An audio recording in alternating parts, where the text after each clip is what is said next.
আজি মই বনাব লৈছোঁ চিকেন, মানে ½ কিলো হ'ব। আৰু চিকেনত দিবলৈ কাৰণে মই এনেকৈ পিঁয়াজবোৰ ডাঙৰ ডাঙৰকৈ কাটি লৈছোঁ।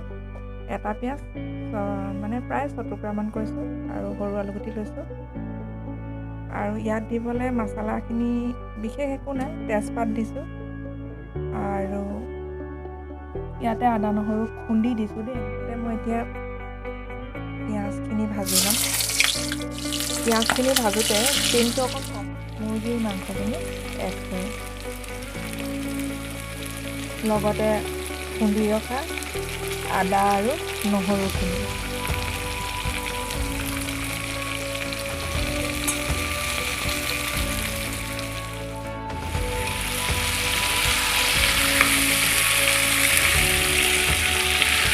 আইতাই কয় তৰকাৰীখনত হালধি অকণমান দাইলতকৈ বা অন্য ভাজিতকৈ মাংসৰ যেতিয়া তৰকাৰী বনাওঁ আমি অকণমান বেছিকৈ দিব লাগে, কিয়নো মাংসটো ধুনীয়া হয় তেতিয়া। পিঁয়াজটোও সিজি থাকিব আৰু মাংসটো গোটেই চেণ্টটো সোমাই আহিব। এয়া জিৰা গুড়ি,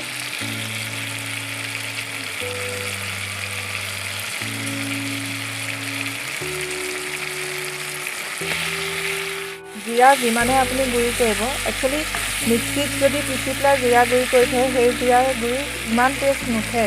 মই কেইবা প্ৰকাৰো মানে বনাই চাইছোঁ। যদি আপুনি পিঁয়াজটো ভাবে যে পিঁয়াজটো সৰুকৈ মিহিকৈ যদি কাটি কুটি আপুনি তৰকাৰী বনায়, যিটো সোৱাদ উঠিব, আৰু এনেকৈ ডাঙৰকৈ যদি আপুনি পিঁয়াজটো কাটি পেলাই আৰু খুন্দনাত খুন্দি মছলাখিনি দি পেলাই যিটো সোৱাদ পাব, একেবাৰে আইতাই যে বনালে আমি যে কওঁ যে বাহ, আইতাই বনোৱা মাংসকণ ইমান সোৱাদ আছিলে, আমিচোন এনেকৈ বনাবই নোৱাৰোঁ। আমি বনাব নোৱাৰোঁ নহয়, আমি পাৰোঁ, কিন্তু তেওঁলোকৰ পদ্ধতিত আমি নবনাওঁ। ত' সেইটো কাৰণে মই একদম যিমান কেইজনী আইতা পাইছোঁ চবৰে হাতৰ জুতি লৈ আৰু ৰন্ধন প্ৰণালীটো একেবাৰে ভালকৈ নিখুঁতভাৱে চাইহে নিজে ভাগে ভাগে বনাই আজি এইটো চিকেন কাৰীটো আপোনালোকক দেখুৱাইছোঁ। ইয়াত কেপচিকাম দিলে আৰু সোৱাদ হয়, মই দিওঁ কেপচিকাম। আলুখিনি দিব একেলগে সিজিব, কাৰণ অসমীয়া আলু অকণমান সময় লাগে সিজিবলৈ।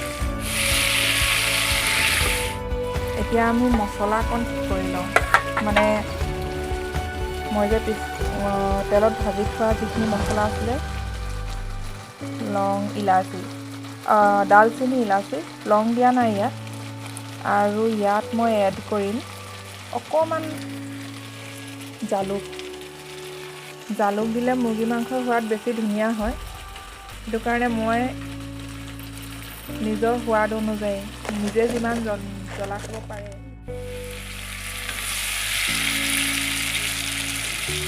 যিহেতুকে আমি সকলোৱে চিকেন খাই ভাল পাওঁ, লাহে লাহে গলিবলৈ ধৰিছোঁ।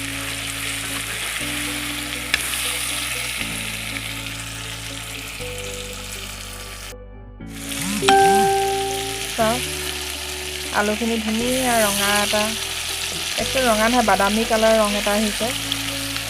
তেলখিনিও যথেষ্ট ওলাই আহিছে, আৰু ফ্লেম মই এতিয়ালৈকে কমোৱা নাই দেই, যিটো জুই সম্পূৰ্ণ ওলাই আছে। পিঁয়াজখিনিও ধুনীয়াকৈ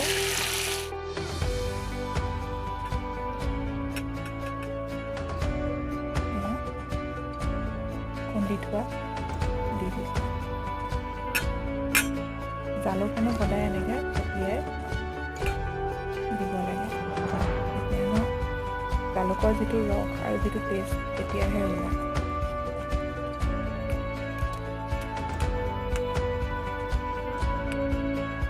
অথনি নিমখটো মই কমাই দিছিলোঁ, দেখিছেনে পানীখিনি শুকাই কিমানকণ হৈ গ'ল, আৰু মাংসখিনিও ধুনীয়াকৈ সিজি গ'ল। মই গ্ৰীণ চিলি দিছোঁ 2টা, কাৰণ মোৰ ল'ৰা ছোৱালীকেইটাই জ্বলা খাব পাৰে, আৰু গ্ৰীণ চিলি আৰু যদি জালুক দিয়ে, মানে সেউজীয়া জলকীয়াটো আৰু যদি জালুক দিয়ে, সিহঁতি হেনো টেষ্টটো ম'ম'ৰ চুপটোৰ নিচিনা পায়, খাই ভাল পায়।